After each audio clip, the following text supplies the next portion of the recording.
Alloh taolo kuch-quvvat berib turdi ularga, aql berib turdi, ideya, g'oyalar berib turdi, bandalari uyini qurdi. Tashkent City, masalan, yana nima bor bizda? Shu chiroyli joylar bor-ku. Magic City bor, Dubay o'zi, mana Turkiya, chiroyli joylar olsa ko'p-ku. Shuni hammasini Alloh taolo qurmagan-ku, bandasi qurgan. Shuni tan olish kerak-da.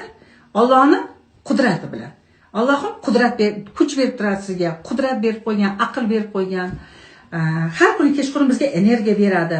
Ertalab turganimizda kechgacha yetadigan energiya beradi bizga Alloh taolo. Mana shuni hammasini biz mana shu dunyoni o'zini jannatga aylantirishimiz kerak. Siz bilan biz ertaga u dunyoga borganda Alloh so'raydi bizdan, nima qilding u yoqda deydi. Nima qilding? Qani seni jo'natdim deydi. Nima berding olamga? Qo'y baraka topgir bandam deydi. Bermadim hech nima, faqat ertalabdan kechgacha sendan so'rab o'tirdim desa, tavba qildim deydi Xudoyam. Berib qo'yganman, nimani so'rading? Mana 80 yil deydi. Shuni jonimga tegib ketdilar, hammalar so'rayverasizlar deydi. Hamma narsa berib qo'yganman-ku deydi. Rivojlantir, chiroyli qil, jannatga aylantir deydi.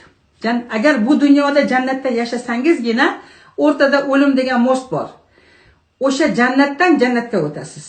Siz o'ylamang, bu yerda qiynalib, kasal bo'lib, yemasdan, ichmasdan qiynalib, gadoy bo'lib o'tib ketsam, u dunyoda jannatga tushaman deb o'ylaysiz, buni hammasi yolg'on. Bu yolg'on. Mana shunday qiynalib o'rtada mostdan o'tasiz-ku, u yoqda ham joningiz dash qiynalaveradi. Yoki bo'lmasa sizdan qutulganimga xursand bo'ladi jon.